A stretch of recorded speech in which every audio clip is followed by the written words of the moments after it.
Azalée, on a Orme, on a Mélèze, on a un Genévrier de Chine, on a ici les lilas, on a ici un superbe érable rouge du Japon, on a un seringa ici, donc ça, il y a des sujets que j'achète en jardinerie et que j'essaye de retravailler derrière. Alors, j'ai dit bonsaï, mais en réalité, tu as bonsaï et pré-bonsaï. Par exemple, ça, pour moi, ça, c'est ce qu'on appelle un pré-bonsaï. C'est-à-dire, ça, c'est un pin, les gars. Il a 5 ans. Je suis parti, il était comme ça. Il a 5 ans. Et pour l'instant, j'appelle ça encore un pré-bonsaï parce qu'il n'a pas encore, tu vois, des petites épines, etc., comme un vrai bonsaï. Il y en a, il y a quelqu'un qui a dit le genévrier est chouette. Ça, c'est un bonsaï. Ça, c'est un bonsaï. Là, il est formé. Il est vraiment beau, tu vois. Ça, c'est un bonsaï. Ça, c'est un pré-bonsaï. Peut-être il veut un bonsaï. Ouais, tu seras sur la liste. J'ai 3 bonsaïs à faire. J'ai le mist, j'ai Nalessia et j'ai patate. Ça marche. Là, on a le bonsaï de Géridor, par exemple. On a le bonsaï de Logic 60. On a le bonsaï ici de Caroline. C'est un chêne. Il est en train de sortir normalement. C'est les derniers à sortir, les chênes. Mais il y a une bonsaï aussi, donc pré-bonsaï, pardon. Olivier. Et là, on a le bonsaï de Tastouf. On a le premier bonsaï de Le Mist. Il y a un sacré tronc, le mist, hein. Et puis bah là, après, il y a des érables encore, tu vois. Celui-là, il est chouette, celui-là. Celui-là, ça fait vraiment partie de mes érables préférés aussi, hein. Celui-là, il va avoir de la gueule. Il va être vraiment beau. J'ai hâte, j'ai hâte. Il y en a encore là-bas. Vas-y, c'est bon, je fais pas toute la visite. J'en ai marre. J'en ai marre, j'ai trop de taf. Ici, on arrive dans la partie. Donc, c'est la partie, en fait, sauvage. Donc là, c'est la partie où je ne fais rien du tout parce que ça demande trop d'entretien, les gars. Vous avez la mare. Vous avez la mare. Est-ce qu'il y a des grenouilles? Il y avait une grenouille qui était là. Bon, petite mare pour avoir.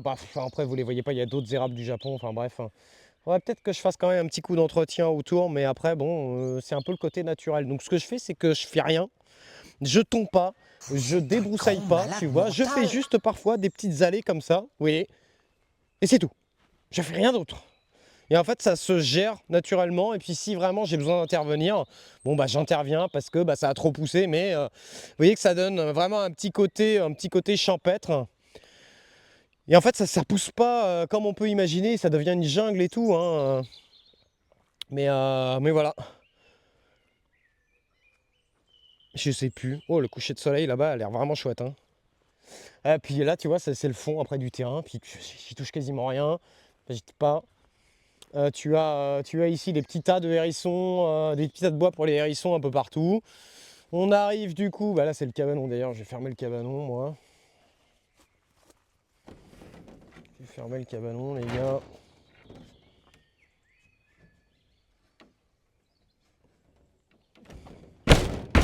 Technique du jardinier.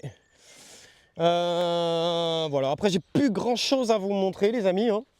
On arrive au bout du jardin, s'il y a la zone à compost. Ouais, je vais peut-être pas finir, enfin si je peux finir par la zone à compost.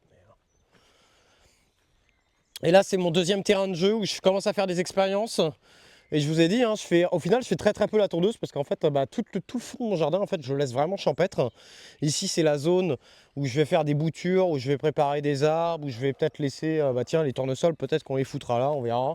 Il y a des érables champêtres, je fais mes propres noyaux de pêcher, des abricotiers, des machins comme ça, et des saules.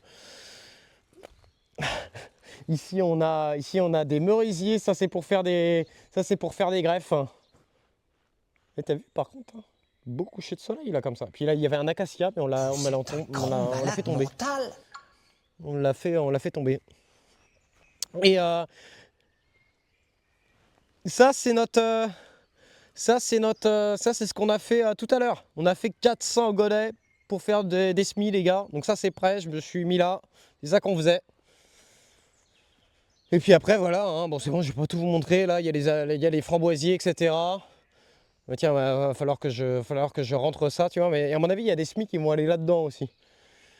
Il y a des semis qui vont aller là-dedans. Puis après, vous avez la terrasse qui est ici. Et puis bah, là, sur la terrasse, je vais cultiver un petit peu dans des jardinières avec pourquoi pas 2-3 pots avec des piments, etc. etc. Puis tu vois, tu as le chat qui se balade. Tu as le chat qui se balade, il est heureux. Il est vraiment heureux. Voilà, qu'est-ce que je peux